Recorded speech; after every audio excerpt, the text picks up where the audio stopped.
আসসালামু আলাইকুম সবাইকে। আশা করি সবাই ভালো আছেন। চলে আসলাম আজকে আমার মায়ের হাতের নতুন আরেকটি রেসিপি নিয়ে। আজকে আমার মা করে দেখাচ্ছেন সাগরের কাইকা মাছের চচ্চড়ি।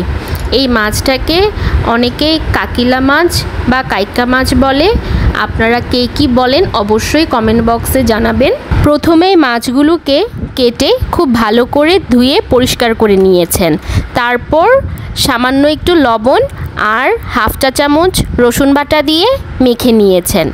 তারপর হলুদ গুঁড়া দিয়ে মেখে নিয়েছেন। এখন একটি ডিম দিয়ে খুব ভালো করে মেখে নিচ্ছেন।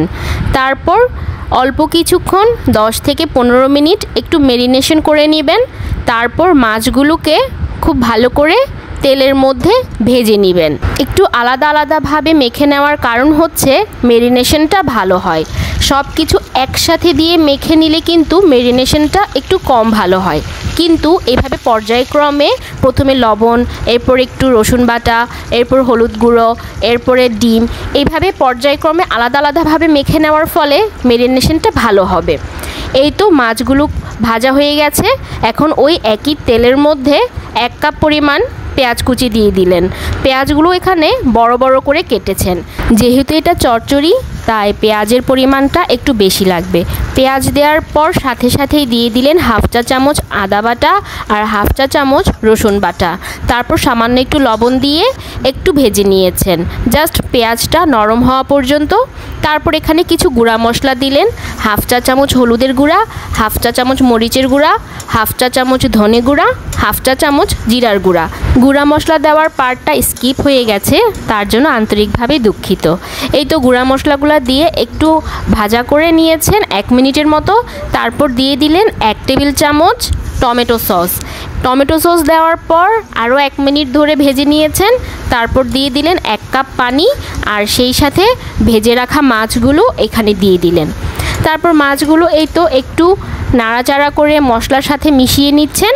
তারপর দিয়ে দিবেন এখন সবুজ ক্যাপসিকাম আর লাল হ্যালোপিনোস। আমি হ্যালোপিনোসের বাংলাটা জানি না, আমি গুগল করেছিলাম কিন্তু পাইনি। এটা আসলে এক ধরনের বিদেশি মরিচ, বড় বড়। এগুলো এখন বাজারে খুব ভালো অ্যাভেলেবেল পাওয়া যাচ্ছে। এই তো তারপর 1 চিমটি পরিমাণ পাঁচফোড়নের গুঁড়ো দিয়ে ভালোভাবে নাড়াচাড়া করে মিশিয়ে নিলেন। তারপর ঢাকনা দিয়ে দিলেন 2 মিনিটের জন্য। 2 মিনিট পর ঢাকনা তুলে কাঁচামরিচ আর ফ্রেশ ধনেপাতা দিয়ে একটু আলতো হাতে নাড়াচাড়া করে নিচ্ছেন।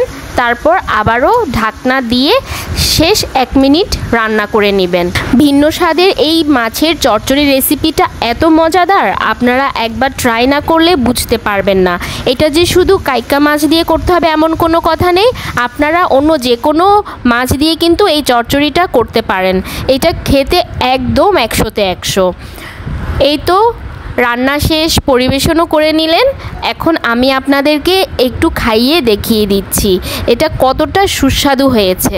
আমরা তো মাছে ভাতে বাঙালি, তো মাছ তো রান্না করাই হয় সবসময় তরকারি দিয়ে বা ভুনা করে বা ঝোল করে খাই, কিন্তু এইভাবে চচ্চড়ি করে একবার খেয়ে দেখবেন। আশা করি আপনাদের খুব ভালো লাগবে। আর এই রেসিপিটা কিন্তু আমার মায়ের একান্ত নিজেরই তৈরি করা। তিনি চাইলেন একটা ডিফারেন্ট কিছু করার কাইকা মাছ দিয়ে, তো তিনি করে নিলেন, একটা এক্সপেরিমেন্ট করে নিলেন।